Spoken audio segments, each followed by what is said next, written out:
¿Cómo ves a la selección ahora? Pues mira, ¿Qué te parece la llegada de Xabi Alonso al Real Madrid? yo a Xavi le tengo mucho cariño porque ha sido uno de esos futbolistas que me ha llamado la atención siempre. ¿No acabáis hasta las narices de verdad de que todo el rato os tengan que poner en tendencias? O sea, yo me pegué una llorera ese verano que no podía. O sea, yo siempre tenía Tenerife marcado en mi cabeza como un sitio que era para los madridistas lo peor que podía haber, ¿no? Echar de menos a Michael. Mucho. ¿Cómo Sí. no voy a echar de menos a Michael, tío? Se fueron 28 años con Michael uno un día detrás de otro. O sea, tú sabes lo que es un vestuario. Lo más parecido a un vestuario que hay en la vida es lo que yo he tenido con Michael. En Inglaterra es gol cuando la pelota entra dentro de la portería, no fuera. Digo, será mamón. Pues ese fue el primer día. Ya me estaba metiendo los dedos el primer día. O sea, Michael iba tan cagao que le dio un ataque de risa de tonta, de esa de no poder frenarse, con un ataque de pánico, y llegó al partido con una cara absolutamente como así. Dice, no pasa tanto miedo en mi vida. Pero llegamos. Bienvenidos a un nuevo episodio de Bajo los Palos by Flexicar. Tenemos un invitado importante, un invitado que a todos nos suena, que a todos os suena y que a mí me suena mucho, que es Carlos Martínez, una persona que yo creo que ha crecido con nosotros, o hemos crecido nosotros con él, y está aquí hoy en esta nueva aventura que tenemos con preguntas. Bueno, nos hemos cambiado las tornas, la verdad, por un día. Carlos, bienvenido. Pues efectivamente, bienvenido, pero sobre todo con una sensación un poco rara, porque generalmente yo estaba ahí, pero bueno, me han liado y aquí estoy.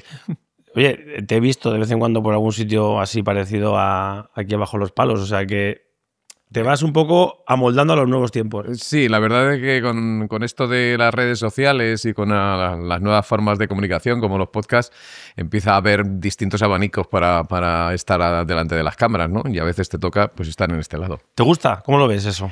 Bueno, yo estoy mucho más cómodo en ese lado. Sí. Me he pasado la vida contando la manera en la que jugáis y cómo se desarrollan los partidos, y en el fondo me da un poquito de rubor eso de estar en el otro lado como si yo fuera protagonista, cuando he tenido claro toda mi vida que los protagonistas sois vosotros. Si empiezas a comparar, como cuando tú empezaste en esto, que es la pregunta que te iba a hacer de cómo empezaste, a cómo es esto ahora mismo, ¿qué ves? ¿Qué sientes tú? Pues mira, hay cosas que no cambian nada y hay cosas que han cambiado una barbaridad. Las cosas que no cambian nada, para mi gusto, es como yo me enfrento a mi trabajo. Yo tengo la misma sensación de que lo que voy a ver no lo he visto, que lo que voy a ver en un partido no sé por dónde va a ir, porque no tengo ni la menor idea de cómo se desarrolla el juego, y últimamente todavía menos, ¿no? Para hacer un pronóstico de lo que va a pasar. O sea, no se puede ir de listo en mi profesión, no se puede adivinar. Y en ese sentido tengo las mismas ganas y la misma ilusión y la misma energía que tenía el primer día. Y ha llovido, que era el año 90. Y por otro lado, lo que ha cambiado es el entorno. Yo creo que lo que ha cambiado fundamentalmente es la sociedad, ¿no? Digamos que hay un montón de maneras de comunicarse a día de hoy que han venido para cambiarlo todo. Algunas de esas cosas para muy bien, la mayoría, pero algunas para muy mal. Y cuando empezaste tú, o sea, me gustaría saber cómo llegaste tú a ponerte un día en una televisión que empezó siendo codificada y la apertura del fútbol. ¿Y quién te dice a ti, oye, Carlos, vas a empezar con esto? Porque eso era algo novedoso. Bueno, en realidad es una especie como de cadena de casualidades y que te demuestra, por lo menos a mí me lo deja claro, que la mayoría de las cosas que nos pasan en la vida tienen que ver con el azar y no con que uno tenga unos méritos especiales o unas capacidades especiales, ¿no? Yo trabajaba en la cadena SER, llevaba 4 o 5 años trabajando en la cadena SER antes de que naciera Canal Plus, y Canal Plus nació en el año 90, era una empresa que dirigía, que gestionaba Prisa, que a su vez era la dueña de la cadena SER, y Alfredo Relaño, que fue el primer director de deportes del Plus, hizo un equipo muy joven, extremadamente joven, prácticamente ninguno de nosotros tenía ninguna experiencia, y yo estaba en ese equipo inicial. Pero el azar empieza a jugar cuando Alfredo compra con la casa los derechos deportivos de la Liga. Hay que recordar, parece que esto es el Pleistoceno superior, hay que recordar que solo se emitía un partido de Liga en las autonómicas, ¿no? Y compra un segundo partido y lo compra para Canal Plus los domingos, y entonces empieza a pensar que eso va a ser el eje para que una tele de pago en este país funcione, y organizo la gira de verano como para rodar al equipo, como para hacer pretemporada. Y en esa gira de verano se empieza por el colombino, un poco porque Alfredo es muy mitómano y como el fútbol entró en España por Huelva, ¿no? Por el Recre, pues por ahí había que empezar también en el periplo de Canal Plus. Y el primer partido de esa gira, de ese torneo, ya lo iba a hacer para no arriesgar con algo tan importante como el fútbol, el tipo que era la referencia absoluta de la narración deportiva en televisión en este país, que era José Ángel de la Casa, que recientemente nos ha dejado, ¿no? Y bueno, pues el día del primer partido, a la hora de comer, me localizan, yo estaba haciendo un reportaje por Huelva, me localiza Alfredo, el equipo inicial iba a ser Jorge Valdano de comentarista, José Ángel de la Casa de narrador y yo de inalámbrico.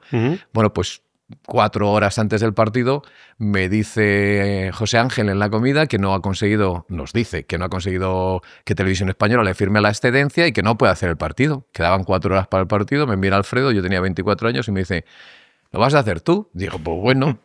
Y así nació la cosa. Desde entonces han pasado 35 años y me he perdido 2 partidos en toda la trayectoria del Plus. 2 partidos. Uno por el COVID, precisamente un clásico, y otro porque me mandaron a Colombia a hacer el récord de la hora de Indurain. Nunca más he faltado. Pues es una pregunta que te iba a hacer. Digo, con tantos partidos que has hecho, ¿tú eres consciente de que tú cuando empezaste a narrar el fútbol, los porteros, había cesión?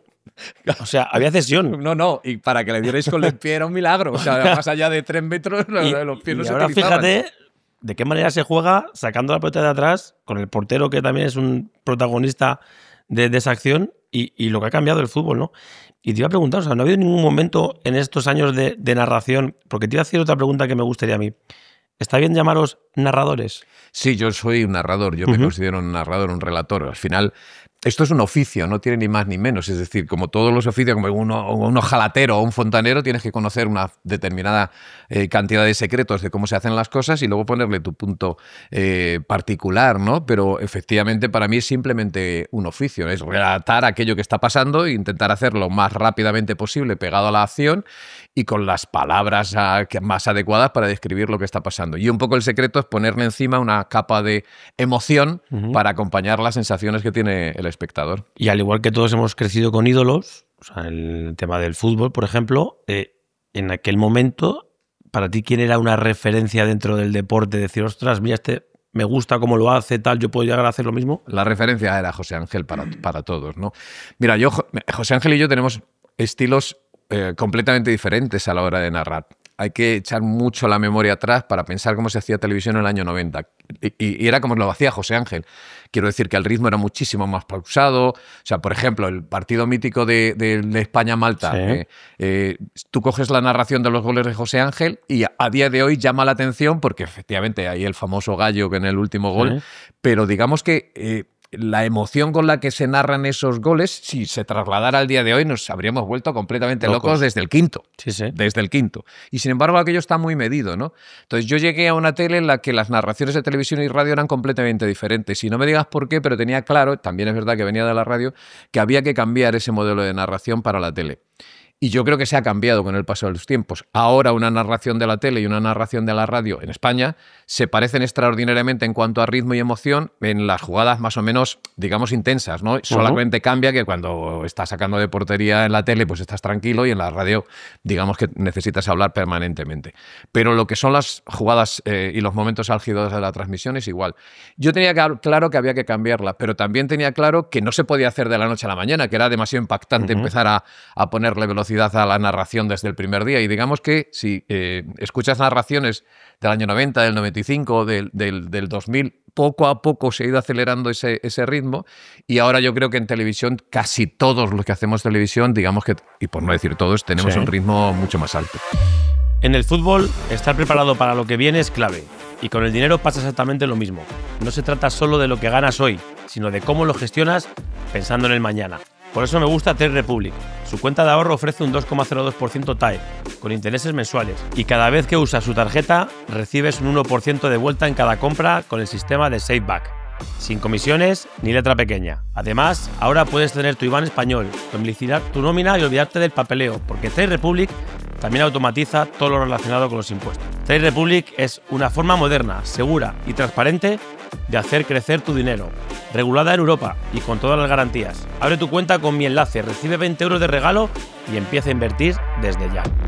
¿Cómo ves ahora a los narradores deportivos, en este caso más del fútbol quizá, la situación ahora que tienen? ¿Te gusta que haya gente también que ahora está, no sé, por ejemplo, el caso que me hace gracia, pero para bien, que es el de Ibai Llanos, que empezó él narrando los partidos y al final se ha hecho su personaje, su forma de ser y que todo el mundo también tiene referencia? O sea, me refiero un poco en general ahora. Mira, yo creo que quien ha descreído o ha pensado que todas estas nuevas formas de comunicación que tienen que ver con las redes y con Twitch son enemigos de las formas tradicionales, a mí me parece un absurdo. O sea, a mí me parece que cuanto más riqueza hay, mejor, ¿no? A cada uno que elija lo que quiera elegir, ¿no? Hay público para todo, ¿no? Lo que pasa que, para mi gusto, el fútbol es una cosa muy seria, ¿no? Quiero decir que al final, cuando uno está delante de una final de Champions, probablemente desde el salón de tu casa, es difícil que quieras que lo que te cuenten es algo distinto a lo que estás viendo. Quiero decir, que hay un espectáculo alrededor. Me parece que el espectáculo en sí mismo es tan grande que ponerle ahí otra cosa no termina de sumar, ¿no? Pero a mí me parece que todo lo que se ha hecho y que gente como Ibai, no solamente Ibai, tienen una capacidad para haber generado imágenes nuevas y para haberle puesto a esto una frescura que probablemente le hacía falta, que no ha hecho otra cosa más que sumar. A mí no me parecen enemigos, sino todo lo contrario. O sea, que es posible que veamos un día una narración deportiva, Ibai y Carlos. ¿Y por qué no? ¿Por qué no? Yo creo que estuvo a punto de hacerse algo parecido en un momento dado cuando la Liga empezó a utilizar a influencer para narrar, en concreto Ibai, pero se terminó haciendo narraciones paralelas, ¿no? Y no sé si se llegará a dar el caso, pero desde luego a mí me parece perfectamente compatible. Bueno, puede ser, puede ser. Te quería preguntar también, que también me parece curioso, ya que he tenido la oportunidad también de estar contigo en los partidos, ¿tú cómo afrontas, por ejemplo, es decir, el jugador llega a un partido, un clásico, un derbi, un partido ante Osasuna, empieza a pensar en los rivales, cómo son? ¿Tú qué haces a lo largo de ese día que vas a tener que narrar un partido importante? Bueno, a mí siempre me preguntan, ¿tú cómo te preparas los partidos, ¿no? Como pensando en, me cojo toda clase de datos, me los estudio delante y tal. Yo siempre digo que yo me llevo preparando cada partido desde hace 35 años. Quiero decir, lo que yo hago hoy no tiene que ver con lo que he hecho esta semana, sino con lo que he hecho en toda mi carrera, ¿no? Es decir, he ido sumándole cosas a mi cabeza para poder transmitir un partido con el mayor rigor posible e intentando que me salga lo mejor posible. O sea, ¿cómo me preparo? Evidentemente estoy al tanto de todo lo que tiene que ver con la actualidad más reciente, ¿no? Y por supuesto, a día de hoy a todo esto es infinitamente más fácil que hace 30 años, ¿no? Porque hace 30 años tirabas del Marca de Las y poco más que de los periódicos locales para darte aquella información, yo qué sé, del Elche si ibas a ir allí a Alicante a transmitir un partido, ¿no? Porque no había demasiada información. Ahora con las redes y con la cantidad de aplicaciones que hay que te dicen absolutamente todo, también lo habéis sufrido los futbolistas, quiero decir, ahora se mide si corres, si te tiras, cuántas veces has ido a la derecha, cuántas a la izquierda, cuántos barrigazos te has pegado. Y si eres un futbolista, sabes a qué velocidad has hecho cada esfuerzo, ¿no? Bueno, todos esos datos los recibimos.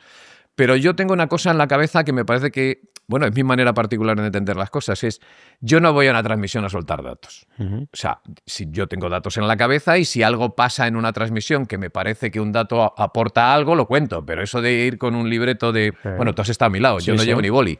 O sea, de tener allí 14 folios y ir pasando a ver qué me estudias del miércoles para contarlo en qué momento, yo no soy de esos. No digo que sea una mala manera de transmitir, pero digamos que no es la mía. La mía es tener la mayor cantidad de información en la cabeza para ver si la puedo utilizar si viene a cuento durante el desarrollo del partido. Pero, coño, cada partido es diferente, nunca sabemos qué va a pasar y, por lo tanto, yo no estoy preparado para soltar allí milongas porque sí. ¿No estás hasta las narices? Que vamos a hablar un poco también de todo lo que son las transmisiones y demás. De ver que después de cada partido que haces, porque yo cada vez que veo, por ejemplo, me divierte Juan Carlos Rivero, ¿no? Que también es buen amiguete, y siempre estáis. ¿No acabáis hasta las narices de verdad de que todo el rato os tengan que poner en tendencias? Bueno, a ver, básicamente yo creo que soy trending topic nacional cada partido de mi vida, ¿no? Y además, evidentemente, no eres trending topic porque lo vayas a hacer bien o mal, porque lo vayas a hacer bien, sino porque teóricamente lo has hecho horroroso. Yo siempre digo, joder, si esto fuera verdad, yo no podría salir a la calle, tendría que ir con los antidisturbios, porque entre que te amenazan, te dicen barbaridades, eres el peor del mundo, no sabes hablar, no tienes ni idea, estás viejo, acabado, etcétera, etcétera, etcétera, pues uno, si se toma en serio esas cosas, verdaderamente le puede pasar algo, ¿no? A mí me divierte, te juro que me divierte. El tema de los haters me divierte una barbaridad. Y a veces juego a comparar que te dicen en el mismo partido cosas completamente diferentes. Tú puedes narrar un gol, por decir algo objetivo, y para uno es que lo has narrado como si te fuera la vida en ello y qué vergüenza, porque cómo se te notan los colores, y el siguiente, no 2 horas después, el siguiente te dice que qué vergüenza porque lo has narrado como si estuvieras en un funeral. Pues bueno, pues es lo que hay, pues esa es la sociedad actual que tenemos.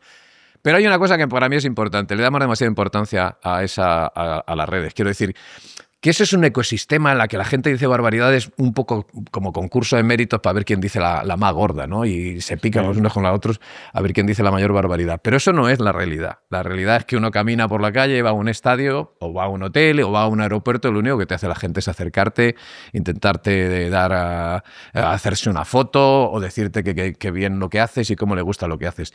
Si lo otro fuera verdad, yo te digo, había que salir a la calle con los antidisturbios porque bueno, es que prácticamente están todo el día amenazándote con cosas muy serias. O sea, yo, por ejemplo, una cosa que no entiendo, que ya desde hace tiempo tú puedes poner en el partido Claro, si además hay 6 audios claro, para pues elegir. digo, o sea, pero que me hace gracia que dices, joder, pues coño, si me estás a mí analizando con lupa, pues ponte a otro y déjame en paz, ¿no? Entonces, ¿no? Así, básicamente, a ver, la gente que se pone en ese plan, yo creo que lo que pasa es que quiere ponerse en ese plan. Es decir, a priori, no está esperando que tú... Mira, últimamente hay mucho en la red que tiene que ver con... Están sacando goles narrados como diciendo, esto lo haces con esta intensidad, esto con... Pero chiquillos, si yo he narrado, ¿qué puedo haber narrado yo? O sea... 20.000 goles, pues hombre, si quieres que yo sea del Murcia, buscas un gol determinado hace no sé cuánto, cuando el Murcia estaba en primera, que yo lo narré de tal manera, ves que es del Murcia. Y si quieres decir que soy contra el Murcia, habrá un gol en la que no haya sido yo demasiado elocuente para hablar de ese gol del Murcia. O sea, tienes todas las posibilidades de decir que soy del Madrid, que soy contra el Madrid, que soy del Barça, que soy contra el Barça. Claro, en tantos goles, en tantos ejemplos, si tú vas descartando todo aquello que no te interesa para tu tesis y solo cogiendo aquello que te interesa, puedes decir lo que quieras. La realidad es que a mí me encanta mi curro, pero me encanta... Bueno, tú has estado a mi lado, a mí me divierte mucho hacer lo que hago y además voy como nuevo a cada partido.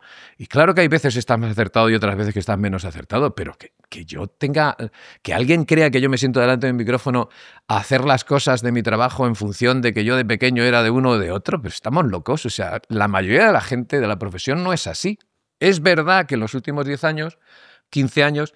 ha habido un periodismo de camiseta que antes no había. Cuando tú naciste, futbolísticamente hablando, la gente no iba por la vida diciendo yo soy de Pepito.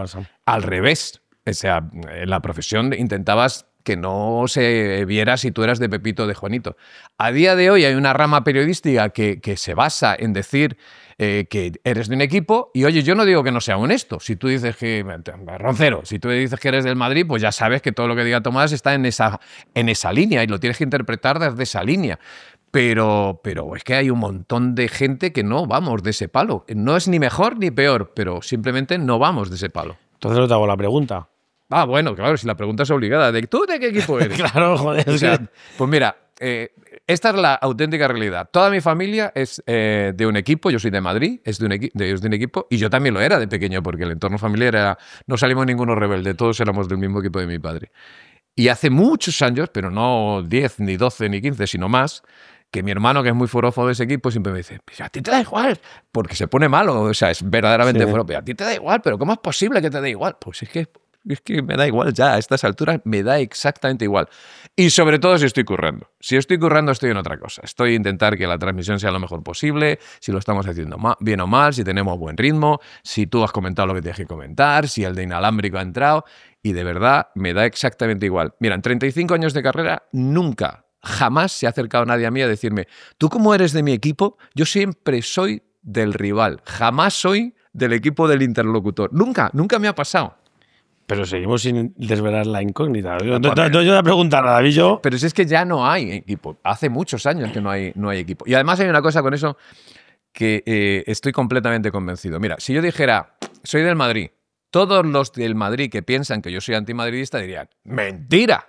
Y todos los del Barça que piensan que soy del Madrid dirían, ¿ves lo que yo te digo? Pero es que si digo lo contrario, pasaría exactamente lo contrario. O sea, yo no voy a cambiarle la opinión a nadie porque diga yo soy del Leganés. No se la voy a cambiar a nadie, porque el que crea que soy de una cosa va a seguir pensando y además piensan siempre que, fundamentalmente, que yo soy anti. Es decir, la mayoría de la gente que me combate en redes del Madrid lo que piensa es que soy antimadridista, no que sea de otro, sino que soy además beligerantemente antimadridista. Y en Barcelona y en los alrededores de Barcelona, en el mundo culé, piensan exactamente lo contrario. Esto lo curioso es que no es que lo digan los aficionados. Es que yo te podría enseñar, no las guardo, pero me hace gracia cuando las veo, ni se sabe de artículos periodísticos, es decir, de gente que se dedica a la crítica periodística, diciéndome cosas desde las distintas tribunas exactamente al contrario. Desde Barcelona, desde el mundo deportivo, he visto artículos brutales contra mí por madridista y desde este lado lo contrario, por antimadridista. Va en la paga.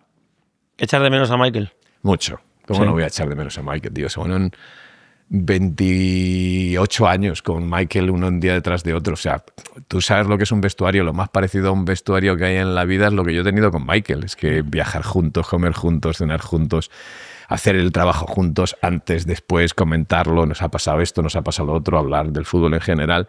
Michael era un personaje en el micrófono, pero fundamentalmente era un personaje fuera del micrófono, ¿no? Y entonces hay cosas, una cantidad de vivencias con Michael increíbles, ¿no? Y luego la manera en la que nos dejó Michael es una manera tan edificante. Es que de él podría yo hablar mil cosas, ¿no? Pero mira, el día que me contó que tenía cáncer fue yendo a un partido de fútbol. Él vivía, yo vivía cerca de él, entonces un coche recogía a Michael, pasaba por mi casa, nos íbamos al campo, al Madrid o al Atleti, el que tocara.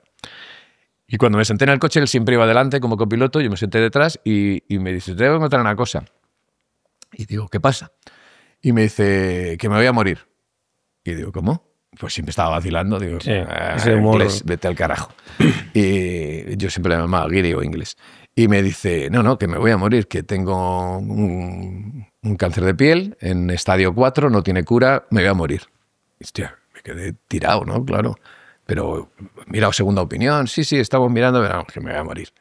Y me dice inmediatamente, esto me va a matar, pero me va a matar un día. Ninguno de los días desde hoy hasta que me mate me va a matar. Y fueron 18 meses increíbles con él, porque en ningún momento lo que estaba pasando, intentando curar su enfermedad, con terapias alternativas, con experimentos, hizo de todo lo que tenía que hacer. Pero en ningún momento de esos 18 meses, Michael estaba rendido por el cáncer. En ningún momento. Lo cual es una cosa que dices, tío, esto es una enseñanza vital, o sea, te puede pasar cualquier cosa en la vida, pero lo importante es no rendirse, ¿no? Y para mí fue ya lo definitivo para tenerle para siempre. ¿Te acuerdas el primer día que os conocisteis? Me acuerdo perfectamente de la primera narración y ya me metió un sopapo que prácticamente me dejó tirado. Lo que pasa que era su humor. Hicimos una Charity Shield, ¿te acuerdas que la temporada inglesa se abría con la Charity? Campeón de Liga. Exacto, el campeón de Liga, el campeón de Copa. Entonces, bueno, pues fuimos a Wembley. Alfredo Relaño y yo fuimos a Londres para contratarle y el primer partido que hacíamos era ese. Entonces, en el antiguo Wembley, acuérdate. Bueno, una pregunta, o sea, ¿ibais tú y Alfredo a contratarle a él? Sí, bueno, yo iba de acompañante. Bueno, sí, pero Alfredo era el director de deportes, iba a cerrar el contrato. Ya estaba todo apalabrado, iba a cerrar el contrato, cerramos el contrato y era el primer partido. Y entonces vamos a Wembley a hacer el partido. Fíjate si es antiguo esto, que no había vallas de publicidad electrónicas, eran de chapa, ¿te acuerdas? Las que estabas, sí. Aquellas vallas de chapa que había en los estadios. Y no me acuerdo ni quién eran los rivales. En un momento dado, ¡pah!, un disparo desde un costado, bota la pelota contra la chapa y golpea la red. Y a veces eso te engañaba, ¿no? Y yo digo, gol. Y me dice, Carlos, en Inglaterra es gol cuando la pelota entra dentro de la portería, no fuera. Digo, será mamón. Pues ese fue el primer día. Ya me estaba metiendo los dedos el primer día. Era así desde el primer instante. Entonces tenía 4 palabras de castellano y ya era capaz de hacer bromas con ellas, ¿no? ¿Qué partido es el que más te te ha gustado narrar? Mamón, anda, el que te ha gustado jugar No, a ti. hombre, sí, ya, pero digo, a lo mejor pues, me dices, pues el primero que narré, hubo un partido en el que estaba nervioso porque pasaba una cosa. De líos, o sea, yo creo que, a ver, antes de esto, te lo estaba contando, Sí. antes de empezar a hablar, algún día seréis conscientes de la que habéis liado. Algún día. Porque yo creo que pensáis toda esa generación que, bueno, que sí, joder, que bien, campeones de Europa, campeones del mundo. No. Vosotros cambiasteis este país, o sea, como aficionado, como periodista, nosotros no teníamos ni la más remota posibilidad de soñar en ser campeones del mundo. O sea, yo iba a un mundial, bueno, para ver qué pasa, pero ni podía pensar realmente que había una posibilidad de ser campeón del mundo, ni en lo más profundo del ser, ¿no? Ni en el más remoto de los sueños. Entonces, tener la posibilidad de narrar una final de Copa del Mundo, como fue, y además ganarla, pues chico, como para olvidarme. O sea, yo soy capaz de recordar cada minuto de ese partido y de ese pie a la remanguillé que sacaste todo por ahí a la derecha. ¿Cómo ves a la selección ahora? Pues mira, es curioso, ¿no? Porque me parece que es un equipo completamente distinto al vuestro, desde el punto de vista de lo futbolístico, pero que tiene tal cantidad de virtudes que me parece un equipo muy posible de que nos vuelva a dar una alegría, pero una alegría en serio, ¿no? No creo que nos faltan algunas cositas, algunas cosas así como para redondear el guiso, ¿no? Como, pues oye, ojalá tuviéramos, yo qué sé, un goleador salvaje, ¿no? Pues probablemente eso nos falta, ¿no? No digo que los delanteros que tengamos desmerezcan, ni mucho menos, ¿no? Pero digamos que uno tiene la sensación de que si yo tuviera un Harry Kane o algo así, esto ya no lo paraba ni el Tato, ¿no? Pero me parece una selección maravillosa, extremadamente conjuntada como un equipo, y a día de hoy, pues mira, lo que acaba de pasar con el Paris Saint-Germain, parece claro que ser un equipo en estos instantes del fútbol internacional importa más que ser una colección de futbolistas de grandísima calidad. En otros momentos de la historia, con la calidad, nunca ha valido solo con la calidad. Hay que tener esfuerzos, hay que tener solidaridad dentro del campo, pero digamos que ha habido momentos en el fútbol que la calidad era más determinante, y ahora, con una calidad media extraordinaria como la que tenemos, lo que importa es ser un equipo, ¿no? Y hacemos un montón de cosas colectivas que yo creo que nos dan muchas posibilidades de ganar cualquier cosa. O sea, yo también opino como tú. Pienso que en este próximo Mundial, si España hace las cosas más o menos como lo está haciendo desde la pasada Eurocopa, tiene bastantes papeletas para poder meterse entre esos 4 equipos que pueden ganar la Copa del Mundo. La verdad es que sí. Yo tengo la sensación, por poner paralelismos con aquel equipo de Vicente, que una cosa que sí es común es que vosotros erais muy, muy jodidos de ganar. Muy complicados de ganar.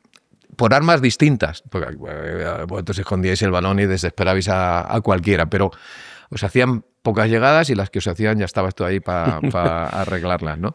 Pero este equipo es complicado de ganar también por circunstancias distintas, ¿no? Más intenso, con más ritmo, con más capacidad de presión, pero yo tengo mucha fe. Ojalá vuelva a ver a España con una Copa del Mundo. Ojalá. Con otra estrellita en la camiseta. Tú que has visto, bueno, has narrado y has visto miles de jugadores, te voy a preguntar un poco por Lamine Yamal, ¿qué te parece? Y claro, si nos fijamos en él y te digo, es que hace 30 años también debutó un chico con 17 años que se llamaba Raúl González. Entonces, es un poco preguntarte, no entre ellos dos, sino ¿qué te parece? O sea, ¿qué has visto tú durante este tiempo de chavales jóvenes que han salido? Y evidentemente también, ¿qué te parece este chico? A ver, yo viví perfectamente la llegada al fútbol de Raúl, y desde luego era una cosa que te llamaba la atención, era una cosa de locos, porque Raúl nunca fue, digamos, un virtuoso del juego, ¿no? No era un Zidane, no era un Ronaldinho, no era un Messi, pero tenía una capacidad para entender las cosas antes que los demás, sobre todo alrededor del área, que era una cosa que te volvía loco, y sobre todo una personalidad aplastante, ¿no? Y eso se transmitía desde que tenía 17 años. yo que tengo la fortuna de ser amigote de Jorge desde hace muchos años, me contaba que al día siguiente de aquel debut contra el Zaragoza, en el que lo hace todo bien, pero falla dos goles bastante claros, poco menos que durante la semana le reta como para decir, con 17 años y en ese equipo, para decirle, que no vas a tener valor de ponerme contra el Atleti. Y lo pusieron y marcó aquel golazo que se inició su carrera espectacular, ¿no? Pero ya era un tipo con una seguridad en sí mismo y un carácter increíble, ¿no? Lamine Yamal yo no lo había visto. Yo he visto a Messi arrancar, he visto a las que quieras. He llegado a ver a Maradona desde como espectador y como aficionado, luego ya en su última carrera, ya profesional, en su última parte de la carrera profesionalmente. Yo no he visto una cosa parecida. Pero ¿quiero decir que va a ser mejor que Messi o que Maradona o que Raúl? Yo ni mucho menos. O sea, uno está harto después de tener una carrera periodísticamente larga como para saber que hay un montón de cosas que se van torciendo a lo largo del camino y que para tener una carrera de 12, 14 años en la élite hacen falta muchas cosas más que la extraordinaria calidad. Pero lo de este chico no lo he visto, no porque sea muy bueno, que lo es. Primero, juega con una sensación de desinhibido, de manera que parece que no le afecta al entorno, lo cual es una cosa que llama la atención, porque está en un Barça para jugar grandes cosas, y tú le ves ahí jugar y dices, pues chicos, si es que tendría la misma actitud jugando en Mataró con los amigos ayer por la mañana, la misma. Le da igual quien tenga enfrente. Y luego, sobre todo, lo que me vuelve loco es la capacidad que tiene de elegir bien. O sea, hay jugadores muy virgueros y que están en un estado de forma maravilloso y que son unos regatadores natos, entonces tú le tiras la pelota y 8 de cada 9 veces se van de camino a su marcador y lo intentan. Y a veces le sale y a veces no le sale. Este no. Este elige cuándo, a veces agrupa defensores para sacar la pelota y dejar a alguien en superioridad, otras veces elige hacia adentro, otras veces elige hacia afuera. Parece que cuando el defensor sabe que va a meter ese gol que empieza a ser ya mítico, le tapa y de pronto los desborda, se va a la línea de fondo, te tira el pase a la muerte.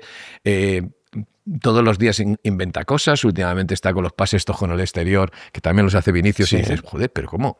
O sea, quiero decir que no le ves límite. Y sobre todo que uno empieza a pensar que tiene 17 años, es campeón de Europa, lleva más de 100 partidos en la élite con el Barcelona. En la Champions, cuando uno viaja por ahí, pues tiene la oportunidad de ver a los comentaristas de otras teles. Y ya sabes que ahí están todos, Río Ferdinand, Henry, Arsène Wenger, hay de todo. Cuando hablas con ellos, o sea, están tan alucinados como lo estamos nosotros. Yo creo que, te diría más, fuera de España, están mucho más alucinados de lo que estamos en España, ¿no?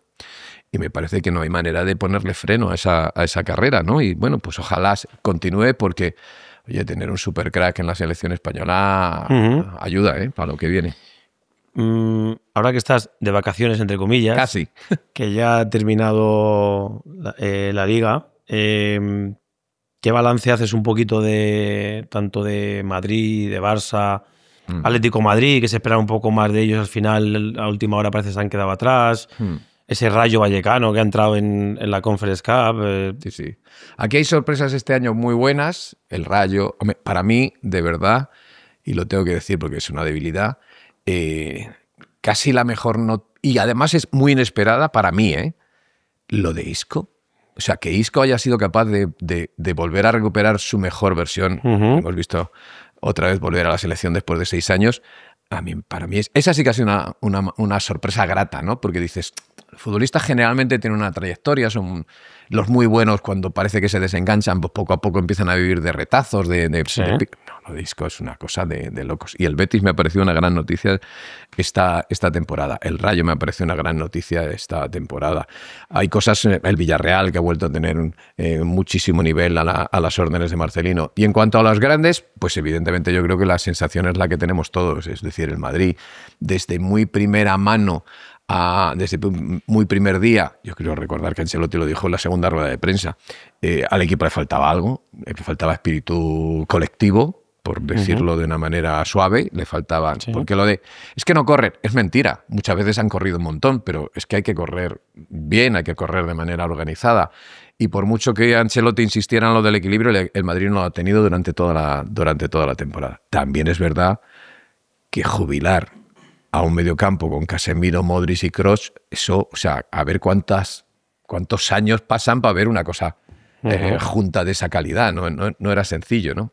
Y el Barça sí que me ha sorprendido porque me parece que han hecho un pequeño milagro cuando lo de Hansi Flick. O sea, a ver, a priori, cuando tiene que coger la plantilla tan joven, con tantos problemas económicos como tenía el Barça, yo creo que nadie podía haber pensado que el equipo iba a tener un rendimiento inmediato de manera tan importante y sobre todo con tanta asunción de riesgo. Nos hemos pasado todo el año pensando, se le van a hacer 3 el día menos pensado, y alguna vez ya los han hecho, pero esa capacidad de ir, de pelear y de apretar y de meter goles uno detrás de otro, a mí me parece que es muy, muy llamativo, ¿no? Al final de la temporada, cuando fueron campeones, recuerdo que entrevistamos en directo a Hansi Flick en la Liga, en el partido, y le preguntamos por esto. A Axel y yo le dijimos, bueno, está bien, pero es que te meten 3 en los últimos partidos, tú metes 4, te meten 3, no sé si te gusta la idea. Y nos dijo una cosa que me pareció muy de alemán. Me dijo, con este calendario con partidos cada 48 horas, es imposible entrenar tácticamente todo lo que tenemos que arreglar. Durante la pretemporada me voy a dedicar exclusivamente a arreglar tácticamente este lío que tenemos de que nos hagan 40 ocasiones por partido. Si lo logra, no sé si lo va a lograr, pero si lo logra, cuidado, porque hay equipo ahí para rato. ¿Qué te parece la llegada de Xabi Alonso al Real Madrid? Yo a Xavi le tengo mucho cariño porque ha sido uno de esos futbolistas que me ha llamado la atención siempre y porque además me ha parecido un tipo razonable, estudioso. Quiero decir que voy a poner en el tópico del futbolista estrella que camina por encima de las aguas. Bueno, pues Xavi no lo ha sido nunca, ¿no? Ni cuando ha sido futbolista de élite en el Madrid, ni en el Bayern, ni en el Liverpool, ni en la Real, ni en ningún lugar, ¿no? Y por lo tanto creo que tiene un reto por delante muy, muy importante. Mira, yo no sé, el Madrid es una especie de silla eléctrica, ese banquillo que te voy a contar a ti es terrorífico, no solamente para los entrenadores, sino también para los jugadores. Tú ves a lo largo de la historia jugadores que han venido con una vitola de ser estrellas mundiales y han llegado al Madrid, le pones esa camiseta y yo no sé qué pasa, que no encajan o se achican o no son capaces de manejarse. Y en el banquillo me parece lo mismo, ¿no? Y nunca sabes si al Madrid hay que llegar, digamos, con un equipo lanzado o hay que llegar precisamente cuando el equipo toca fondo. Porque realmente es que es un melón por abrir. O sea, ¿qué va a pasar? Que se van a las estrellazas que tiene el equipo se van a conjuntar y van a trabajar defensivamente como parece que ahora hay que trabajar para ganar cosas. Pues es trabajo del entrenador. Las nuevas incorporaciones van a encajar de manera directa. Ese medio campo que yo creo que ha sufrido por la pérdida de lo que decíamos, de 3 monstruos como Casemiro, como Modric y como Kroos, van a encontrar una solución. Lo va a encontrar Xavi, que además, oye, sabe de todo, pero de eso... Y de esa posición de más esa posición sabe. Pues me parece que hay un montón de dudas, pero me parece que Xavi siempre ha sido un tío de retos y por lo tanto yo creo que no podía decir que no a este maravilloso reto que tiene por delante. ¿No crees que está demasiado cargado el calendario futbolístico? Porque te va a tocar ahora, como te digo yo, de vacaciones, te va a tocar ver el Mundial de Clubs. Pero mira, básicamente lo que ocurre es que este negocio del fútbol se ha convertido en una necesidad de generar tanto dinero, entre otras cosas, para pagarles a los futbolistas las fichas. Yo siempre he dicho una cosa, por mucho dinero que tú tires en el fútbol no van a hacer más talentos. O sea, los Lamines Yamales de la vida, o los Messi, los Ronaldinhos, los Raúles, los Iker Casillas, nacen porque nacen, no nacen porque se tire más dinero en el fútbol y se pague más dinero a los futbolistas o se den más medios a los futbolistas. El talento va a estar más o menos limitado y no va a crecer en función de la inversión. ¿Y qué ocurre cuando hay mucha pasta en el fútbol? Pues que los clubes se pelean por los mismos. Porque todo el mundo quiere tener a un Lamine Yamal o quiere tener a un Vinicius o a un Mbappé o a un Julián Álvarez en su equipo. Y por lo tanto, estos futbolistas lo que ocurre es que elevan su caché y hay que gastar más dinero y hay que conseguir más dinero. ¿De dónde se consigue más dinero en el fútbol? De los ingresos de televisión, del merchandising y las taquillas y de pocas cosas más, y de vender y jugar con jugadores, que no es el caso de los grandes, ¿no? De comprar barato e intentar vender caro. Entonces, ¿qué termina ocurriendo? En que parece que esto es ilimitado. A mí me parece que hay una cosa muy curiosa, que es, yo que tengo la fortuna de ser amigo de futbolistas de distintas generaciones, a todos os parece que si yo hubiera llegado 10 años más tarde, bueno, eso sí, porque habría ganado el triple, ¿no? Eso lo decimos, sí. Ya, pero la realidad es que vosotros, en tu generación, ganabais un dineral con respecto a la media, los anteriores también con respecto a la media, y ahora hay un pastizal en los contratos de los futbolistas con respecto a vuestra generación. Pero ¿va a cambiar eso el juego? Pues yo creo que no. Yo creo que vamos a ver más o menos las mismas cosas. Entonces, ¿por qué el calendario es tan exigente? Porque para generar más dinero hay que generar más partidos. Con lo cual, más partidos, más lesiones. Más lesiones, más necesidad de futbolistas en la plantilla. Y es una especie de círculo vicioso que yo creo que nadie va a ser capaz de encontrar la solución para pararlo. Pero que a día de hoy es evidente que tanta carga de partidos genera más lesiones y más posibilidades de lesiones serias. Bueno, es que eso son hechos. ¿Algún día te vamos a ver narrando partidos de fútbol femenino? Pues no lo sé. A ver, yo creo que un narrador es un narrador.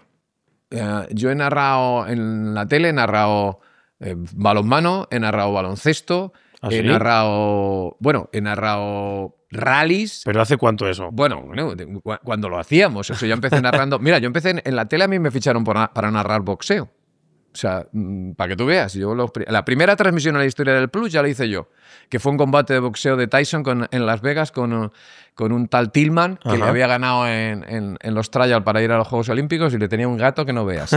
Y salió y duró 1 minuto y medio. Aquello, una parafernalia que teníamos montado en la tele para hacer 3 horas de transmisión, 1 minuto 14 segundos duró aquello. Es decir, yo he narrado.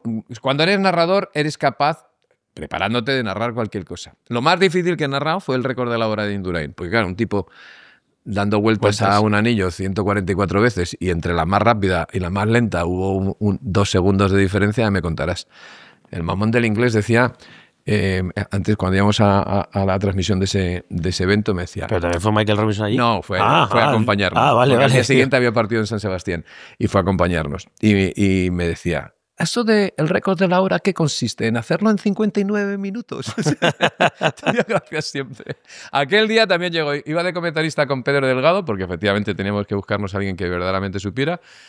Y el jodido de Perico también llegó tarde, no solamente a la crono de Luxemburgo, sino ese día llegó 25 minutos tarde. Yo me quería morir. Escucha, pero tú tienes que tener millones de anécdotas. Bueno, claro, si yo el día que me retire, que supongo que me faltan entre 15 y 20 años, pues yo estoy a estrenar. Es posible que me ponga a contarlas. Y hay muchas, claro. ¿No hay alguna que no hayas contado nunca de alguien? De Jorge, bueno, Michael Robinson, entrañable, pero de Jorge Valdano a esa época. Pues mira, recuerdo, por ejemplo, un partido en el Camp Nou que llegamos de milagro, Michael y yo. Se retrasaron los vuelos, había tormenta y nosotros siempre viajábamos en el día del partido. Y estuvimos a punto de pegar la pifia del siglo. Y entonces, la subdirectora de deportes era Cristina Díez, que era una crack. Y habilitó un sistema por el cual alguien nos iba a buscar al aeropuerto y además había 2 motoristas esperándonos para salir a toda pastilla del aeropuerto y llegar al Camp Nou. Para que te hagas una idea, cuando el avión pasó por Barcelona, el Camp Nou estaba iluminado ya. Yo me quería morir. Bueno, pues llovía a mares. Y entonces Michael iba en una moto de paquete y yo en la otra. Y recuerdo perfectamente 2 motoristas profesionales. Y, bueno, empezaron a hacer barbaridades que si hubiera habido algún radar salíamos en los papeles. Y entonces, cuando ya entramos en la ciudad, de pronto nos paramos en un semáforo, moto con moto. Y entonces yo... Estaba la cosa medio silenciosa y oigo. O sea, Michael iba tan cagao que le dio un ataque de risa de tonta, de esas de no poder frenarse, con un ataque de pánico, y llegó al partido con una cara absolutamente como así. Dice, no pasa tanto miedo en mi vida. Pero llegamos. ¿Y con el bueno de Jorge? Jorge fue mi compañero en el primer... Bueno, yo fui el compañero de Jorge en el primer partido de la historia del Plus, el primer año, que fue un colombino, con el Betis y el Athletic Club en el primer partido, y a partir de ahí estuvimos todo el año juntos haciendo partidos. Y recuerdo que, hombre, Jorge era un tipo que venía ya de los medios, tenía aquello de la cátedra de Jorge en la cadena SER, escribía en El País, era un tío ya con una referencia mundial. Y a lo largo de ese año, que lo hacía de miedo y que, oye, el primer año del Plus fue una cosa bastante exitosa, bastante reconocida y tal, o sea, que tenía una carrera por delante, lo que hubiera querido, empezó, yo quiero ser entrenador, yo voy a entrenador, y yo le decía, pero, chico, o sea, con lo conoces, con lo mal que se pasa de entrenador. Sí. y decidió dejarlo en la tele y nos dejó el primer año para ir al Tenerife y montar la que montó en las 2 primeras temporadas. De eso te iba a decir, digo, de las últimas, bueno, desde el año 90 que llevas retransmitiendo los partidos, Fausto recuerdo para los madridistas ver el calendario siempre el Tenerife la última jornada. Eso era curioso, que cuando pasa... Te lo juro que yo lo sabía que iba a pasar. Cuando yo vi la primera dije la segunda. No me puedo creer que otra vez toque el Tenerife. Hay que recordar, porque ahora el sorteo está conducido, no manipulado, pero conducido. Oye, se pone que el Madrid-Barça no caiga en determinadas ocasiones y a partir de ahí se organiza. Pero entonces no, el sorteo era puro. Y que cayera los 2 años en la última jornada con la visita del Madrid a Tenerife, a mí me parece que dices, es magia el destino. Yo muchas veces le pregunto cuando estoy con Michel o con Emilio más comedido, pero yo, ¿y en aquel momento qué pensabais vosotros? Porque yo, yo como niño que tenía yo 10 y 11 años, o sea, yo me pegué una llorera ese verano que no podía. O sea, yo siempre tenía Tenerife marcado en mi cabeza como un sitio que era para los madridistas lo peor que podía haber, ¿no? Dentro de lo que es una ciudad maravillosa, hay unas islas preciosas, todo, ¿no? A nosotros nos metió, o sea, a nosotros, quiero decir, a Canal Plus, eso fue el punto de inflexión para que verdaderamente el Plus fuera una apuesta de éxito, ¿no? A ver, si te echas para atrás en el año 90, tú casi no tienes ni memoria de eso, porque eres un crío, pero intentar que hubiera un negocio que consistiera en cobrarle a la gente por ver la tele, aquello era... O sea, la gente te miraba... Que las familias no teníamos ese poder para... Pero ¿sabes qué pasa? Que además hay que recordar que veníamos de la 1 y la 2 y de pronto nacen las autonómicas y las privadas. Entonces la gente tenía una sensación de que, ¿pero cómo voy a pagar yo si tengo más tele? Si no me da tiempo a ver toda la tele que hay, ¿no? Claro. O sea, era como una cosa que parecía que no era necesaria. Ahora, mira, se paga por todo, ¿no? Pero la gente decía, ¿pero cómo vamos a pagar? Y no pagaba, o sea, costó el primer año arrancar. Pero llegó ese partido y, claro, nadie podía pasar de ese partido. Si eras del Madrid, porque era del Madrid. Si eras del Barça, porque era del Barça. Y se convirtió en un acontecimiento nacional que hizo que verdaderamente aquello despegara empresarialmente, ¿no? A nosotros pues nos vino, evidentemente no tenemos nada que ver con que metierais o no metierais goles o con que el árbitro diera o no diera, ¿no?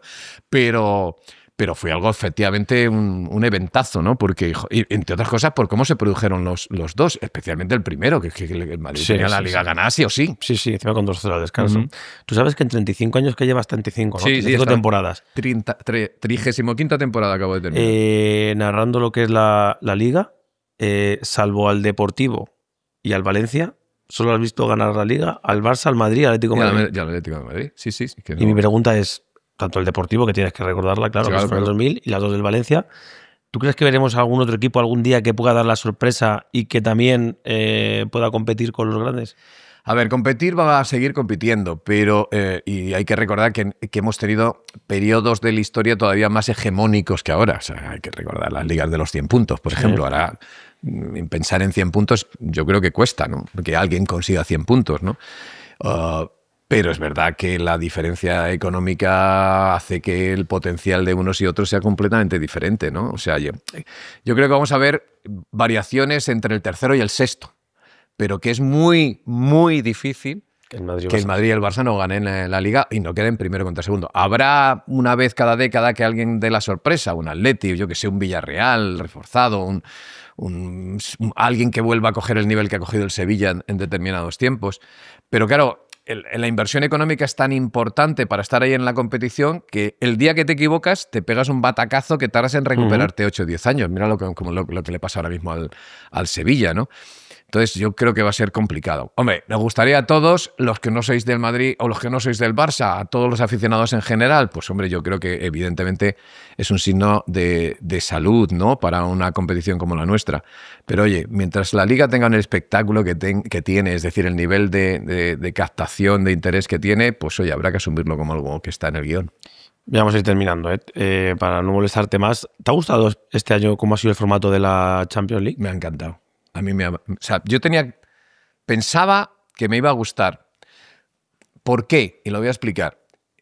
Yo me he comido muchos partidos de fase de grupos finales, especialmente el quinto y el sexto, que iba como diciendo, ¿qué es esto? Que esto no. El Madrid ganaba los 4 primeros de calle. Con el calendario tan apretado, pues lógicamente reservaba gente. Y el quinto y el sexto partido eran partidos de verdad, que eran de torneo de verano. O sea, ni ritmo, ni ganas, o sea, no había ni la más mínima emoción, ¿no? con este formato es que vale todo. Es que incluso ganando mucho, te interesa seguir ganando porque te terminas en una posición que te da luego ventajas en los sorteos. Hace no demasiado nos juntamos con la gente de la UEFA, una serie de periodistas, que supongo que lo han hecho en distintos países del mundo, para darle una vuelta al formato, para ver qué veíamos bien y mal. Y casi todos en España, yo el primero, coincidía en que hay una cosa que para mí está mal, que es, si tú consigues en la primera fase esa posición del primero a octavo, debería darte ventaja siempre en los sorteos para jugar el último partido en tu casa. Y este año no ha pasado. Este año, equipos que han quedado entre el primero y octavo, cuando ha llegado las rondas eliminatorias, de pronto han tenido que jugar el segundo partido. Sí, la segunda eliminatoria han tenido que jugar fuera. Y eso a mí me parece injusto, porque si vas a darle méritos a que alguien haga los deberes bien lo hechos, antes posible, oye, pues dale la ventaja a lo largo de toda la competición, ¿no? Y eso creo que lo van a arreglar, fíjate, creo que lo van a cambiar. Pero el resto me parece que ha habido partidazos desde el primer día hasta el último. Y, oye, te pones a pensar quién ha llegado al final. Pues, oye, se han llegado los que habitualmente habrían llegado en cualquier formato, ¿no? No, sí, pero el PSG, mira, se clasificó al final. Sí, lo pasó muy mal. Pasó muy mal, ¿eh? Lo pasó francamente mal, a vida o muerte, ¿no? ¿Qué planes tienes de futuro? Personales ni idea, y profesionales espero que sigan haciendo exactamente la... Yo te juro que cuando digo lo que estoy a estrenar es que es verdad. A ver, ¿No estás cansado ya tanto? En absoluto. O sea, a ver, primero, a mí me gusta mucho lo que hago, y segundo, sé que soy un privilegiado increíble. A veces miro hacia atrás y digo, cuando estoy en la tele, y digo, vaya faena para todos mis compañeros. Porque claro, si un portero del Real Madrid se tira 15 años jugando, pues hay un montón de porteros del Real Madrid buenísimos que no juegan. Pues yo a veces tengo esa sensación, ¿sabes? O sea, como diciendo, la cantidad de gente que yo le he tapado por azar. Te recuerdo el comienzo de la conversación, simplemente porque José Ángel no consiguió la excedencia. Si lo hubiera conseguido, con total seguridad yo me habría tirado 10 o 12 años de inalámbrico a la espera de una oportunidad. Y a mis compañeros más jóvenes pues les pasa un poco. La sensación probablemente les pase de que mientras yo esté ahí y siga contando con el beneplácito de mis jefes, pues digamos que ese primer escalón de los partidos gordos pues está tapado. Pero es que yo tengo, de verdad, la misma energía que el primer día. Y si me falta algo, ya viajo con Maldini. Es que, o sea, tú sabes lo de Asterix de Obelix, que se cayó en la marmita de la poción mágica, pues ese es Maldini. O sea, Maldini, tú vas a su lado en cualquier viaje y de pronto miras y dices, ¿y eso qué es? Y te juro que te dice tranquilamente, no, es el sub-19 asiático, porque estoy viendo que... Pero ve cualquier cosa que te imagines. Entonces, claro, tú le ves... Y yo, que veo mucho fútbol y que me encanta, claro, a su lado soy un juvenil. Te iba a preguntar, ¿qué has aprendido en todo ese tiempo del fútbol? Bueno, fundamentalmente una cosa que traía de fábrica, porque esa la traía de casa, pero que me parece capital en esta profesión, que es a no tener ego. Quiero decir, a no darme importancia. Yo hago lo que hago y lo hago desde esa posición privilegiada desde hace tantos años, pero habría habido 50 personas a mi alrededor que, si les hubiera tocado hacerlo, lo habrían hecho igual y seguirían aquí 35 años después. Es decir, yo no tengo ninguna importancia. Como cuente yo los partidos, es un acompañamiento, es una especie de banda sonora de la peli. La peli es la peli. La peli es la que hacéis vosotros. La que hacen los entrenadores, la que hacen los presidentes eligiendo a los jugadores que quieren en su plantilla, y la que desarrolláis vosotros. Y perder la perspectiva de que lo importante es lo que está pasando en el césped y que nosotros lo único que tenemos que ir acompañando es ridículo. O sea, mis opiniones o mi manera de hacer las cosas, pues ojalá aporten algo y le hagan pasar buenas sensaciones al público, pero si las hiciera otro, o sea, yo al día que me jubilen, que espero que tarden, pero el día que me jubilen, al día siguiente... no va a pasar nada. Va a venir otro, lo va a hacer igual de bien, pues es que la ley de la vida. Iker Casillas es una leyenda del Real Madrid y viene otro, y evidentemente para estar en el Madrid lo hará bien, porque si lo hace mal no dura. Exactamente. Pues alguien llegará a mi puesto, lo hará fenomenal, y Santas Pascuas. O sea, no tener ego me parece capital. Por eso lo de los haters y todo esto, o sea, no sabes lo que me divierte. Porque qué más da. Da igual, ¿no? Te voy a hacer la pregunta, no sé si me la puedes decir o no, ya terminamos en 2 o 3 preguntas más. ¿Y a quién consideras tú que puede, de esos narradores que hay ahora, ser considerado, decir, pues podría estar detrás de una... A mí me gustan mucho 2, y no son precisamente juveniles, ¿eh? Me gustan mucho 2 y no tienen nada que ver el uno con el otro. Además ellos lo saben porque se lo he dicho. Y hay un tercero que también me gusta bastante. Pero los 2 que más me gustan... Son Miguel Ángel Román, que es el que hace las narraciones en DAZN, y me gusta mucho de siempre porque no tiene mi estilo. Quiero decir, me gusta que es inevitable que después de tantos años narrando en la tele, partidos gordos, igual que los espectadores me han visto toda la vida, pues si quieres ser narrador, pues te has fijado. Y yo veo muchas cosas de muchos que se parecen a las cosas que yo hago. Pero Miguel Ángel no, Miguel Ángel tiene un estilo muy propio y a mí me gusta mucho. Y ahora mismo el que me parece mejor, para mí, con diferencia, lo mismo la gente le sorprende, porque la radio no te da tanta notoriedad, es Lluís Flaquer, el narrador de Radio Barcelona de la cadena SER. A mí me parece que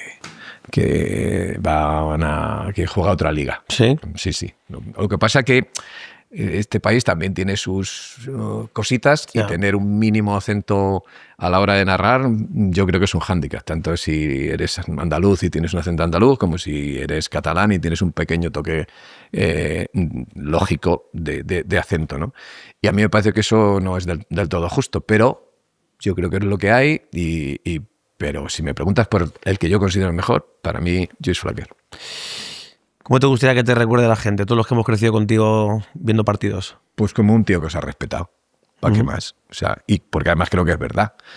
Quiero decir que yo nunca he sido de decir vaya entrada criminal o vaya fallo garrafal o que jamás de los jamases, porque me parece que lo que hacéis... hay una frase de Kiko Narváez que me parece maravillosa, que cuando dicen, los privilegiados, los niñatos, los futbolistas y tal, y decía, chico, no hay nada más democrático que una pelota hemos tenido todos, si tú le dabas con la uña, allá tú, pero es verdad, o sea, ricos y pobres, oye, una pelota hemos tenido todos, y quien llega a la élite es porque ha tenido las condiciones y el esfuerzo para hacerla, ¿no? Entonces yo tengo un respeto máximo por los profesionales. Intento, cuando veo algo que no me gusta, no utilizar adjetivos gruesos, y al revés, cuando veo algo que me levanta del asiento, ahí saco el botafumeiro porque me parece que lo merece, ¿no?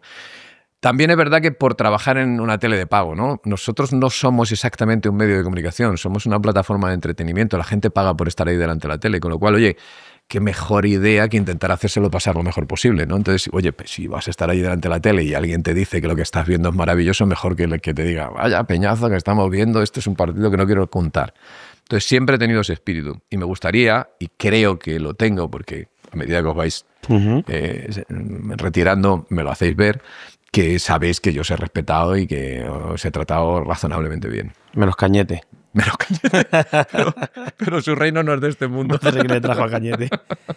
Te voy a hacer la pregunta Flexicar, pero yo creo que ya la sé, pero te la voy a tener que hacer porque es nuestra pregunta. Lo que quieras. Y la pregunta es, evidentemente, ¿qué partido narrarías una y otra vez, constantemente, toda la vida y sin ningún problema, que te recuerde algo maravilloso? Yo creo que ya sé cuál es. A ver, con lo que he dicho, el mejor partido sin duda es ese partido. O sea, yo tengo memoria de pez, tengo memoria de Dory. Es decir, probablemente para tener cosas nuevas en la cabeza voy olvidando un montón de cosas que, ¿sabes? Me preguntaba, hombre, ¿cómo no me voy a acordar de la Liga de Tenerife? ¿Cómo no me voy a acordar de la final de Lisboa? ¿Cómo no me voy a acordar de cosas muy gordas que he contado? ¿Cómo no me voy a acordar de las 2 Eurocopas? ¿Cómo no me voy a acordar del Mundial? Pero es que de ese día, del Soccer City, yo tengo recuerdos de todo el santo día. O sea, tengo recuerdos... Yo hago una cosa que a veces tiene cierto riesgo, pero que es un poco chorra, pero lo hago. Que es que en todos los mundiales o Eurocopas que me ha tocado contar, siempre hago un partido por día. Sean cuales sean las circunstancias. Y fui a hacer el tercer y cuarto puesto por Elizabeth, que está al carajo de Johannesburgo.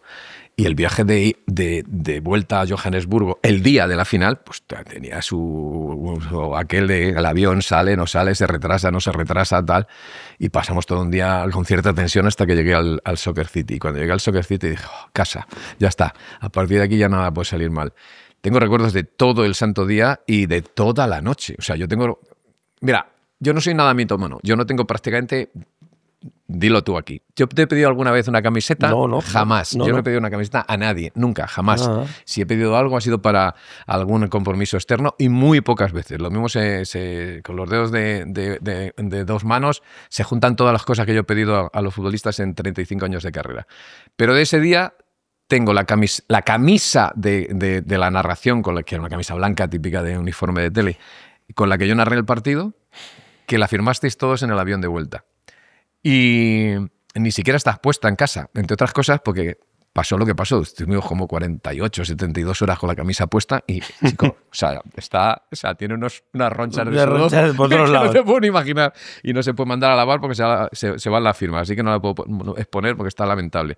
Pero la tengo en casa y es una de las pocas cosas que cuando estoy rebuscando cajones y tal la encuentro, hostia, me da un buen rollo tremendo, ¿no? Y o sea, tener ese recuerdo propio de la final del Mundial. Y además, mira, hablando de Xabi Alonso, que estaba tan contento como todos vosotros en esa noche de vuelta en aquel avión, cuando regresamos, puso, además de firmar, pues, fucking legend, ¿no? Y como diciendo, joder, si llevas toda la vida con nosotros, pues que fíjate, van a pasar ya 15 años. Sí.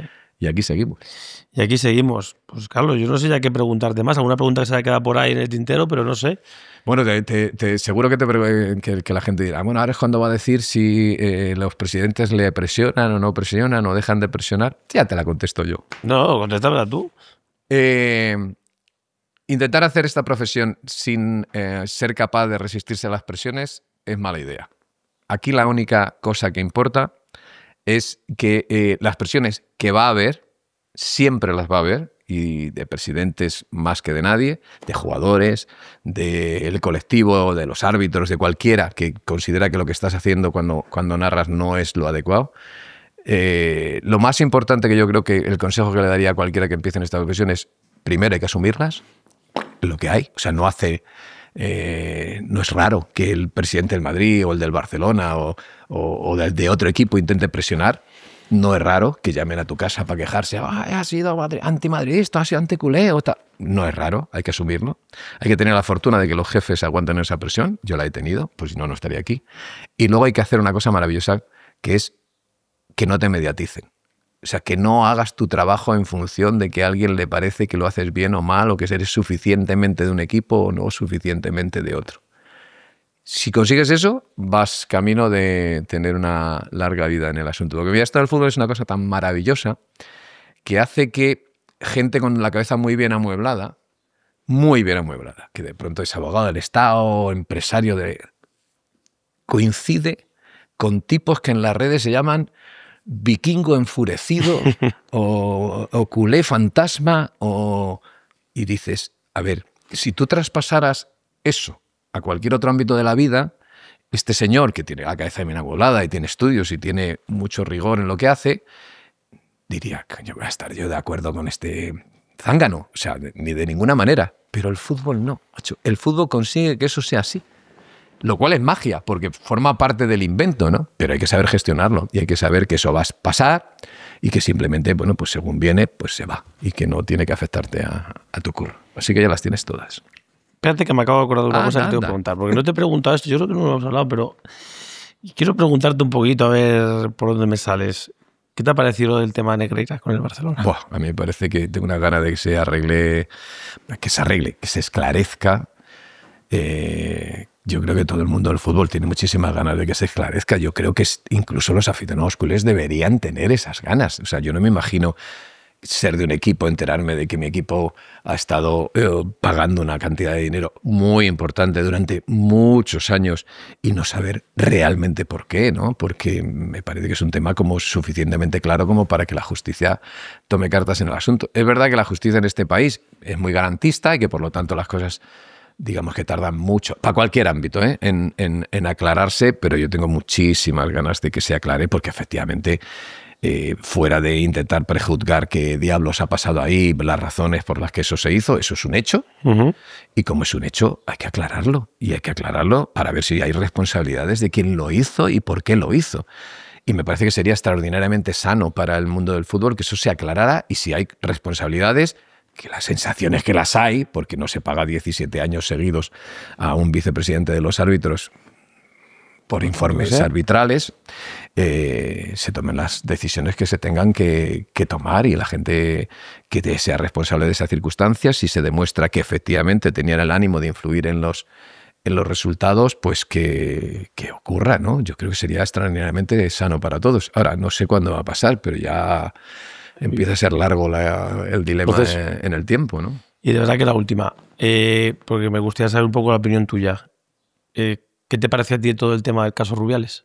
Bueno, todo lo que sucedió aquel día en el Mundial. A ver, en la final, todo lo que ha pasado al final... En la final, me refiero. Sí. Todo lo que fue la final y todo O eso. sea, vivimos en una sociedad en la que hay que evidentemente tener mucho cuidado con un montón de cosas a día de hoy. ¿Es bueno tener que tenerlas? Bueno, pues la realidad es que venimos de una situación tan discriminatoria con según qué cosas que pasarse, entre comillas, un poco de frenada en la garantía de la discriminación por género o por cualquier otra cosa me parece que es positiva para la sociedad. Es decir, oye, las cosas no se arreglan diciendo a la gente hay que ser buenos y hay que tratar a las chicas igual que a los chicos. No, hay que poner medidas encima para que eso pase, porque ya pasando lo contrario desde hace muchísimo tiempo y está un poco en el ADN de la sociedad. Todos pensamos, o mucha gente puede pensar, que se extralimitó la gravedad del asunto. Pues a lo mejor podemos pensarlo, pero hay una cosa que es categóricamente importante, que es nadie salvo Jenny tiene derecho a opinar sobre ese asunto. Nadie salvo Jenny sabe lo que sintió o no sintió, si estuvo forzada o no forzada, o si sintió en la obligación. Y evidentemente con las declaraciones en el juicio ha quedado demostrado que sí, que lo estuvo y que lo sintió como tal. Y por lo tanto los demás lo que tenemos que hacer es echarnos para atrás y respetar las decisiones de la justicia. A mí Luis me caía bien, me parece que fue en el momento que llegó una especie de soplo de aire fresco en la federación. Creo que el hecho de que hubiera sido exfutbolista, las relaciones con la plantilla, con el equipo y con un montón de cosas me parecieron que iban por buen camino. Me parece que después de tanto tiempo con la figura de Ángel María en la presidencia había que cambiar cosas, porque cuando te tiras mucho, seas como seas, seas el gestor que seas, mucho tiempo en un sitio, empiezan a formarse redes clientelares que no terminan siendo positivas.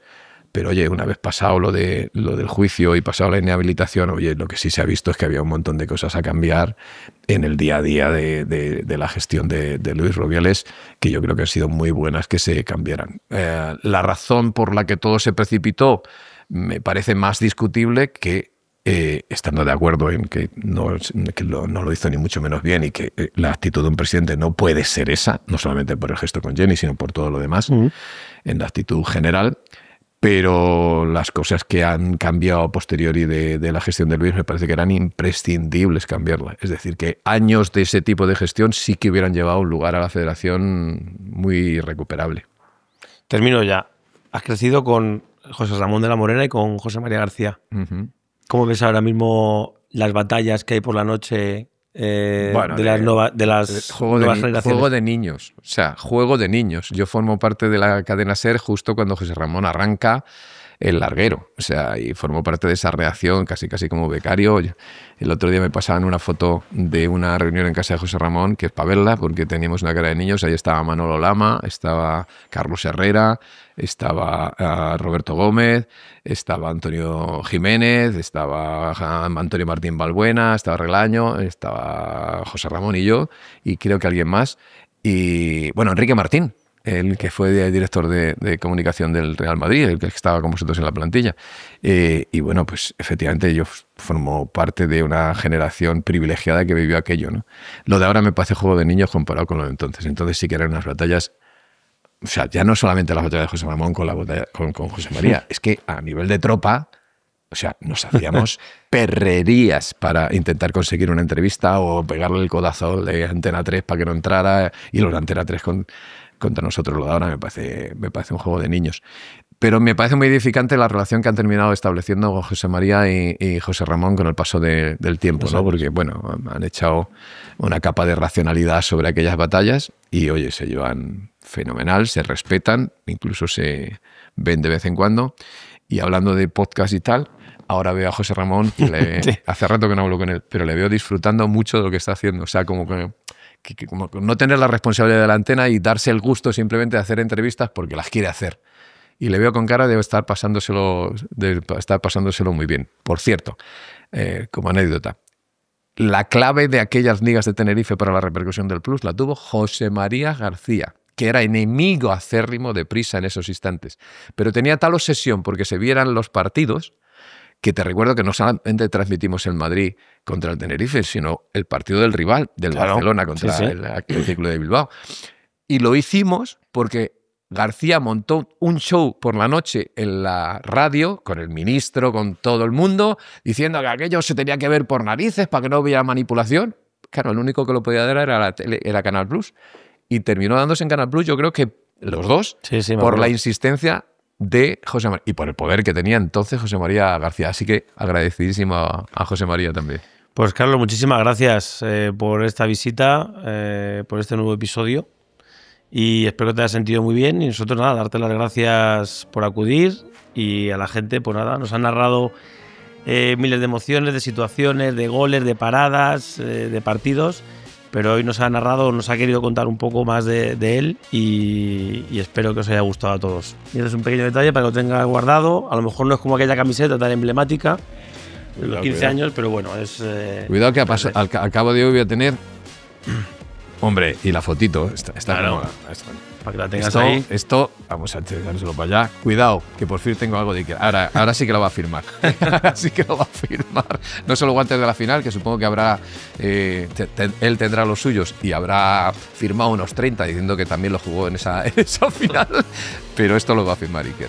Por cierto, te veo bien, como entrevistador. Sí, ¿te gusta? Te veo bien, te veo sueltito. Te veo suelto. También es que el invitado que venga me dé confianza. Te veo suelto. Gracias, Iker.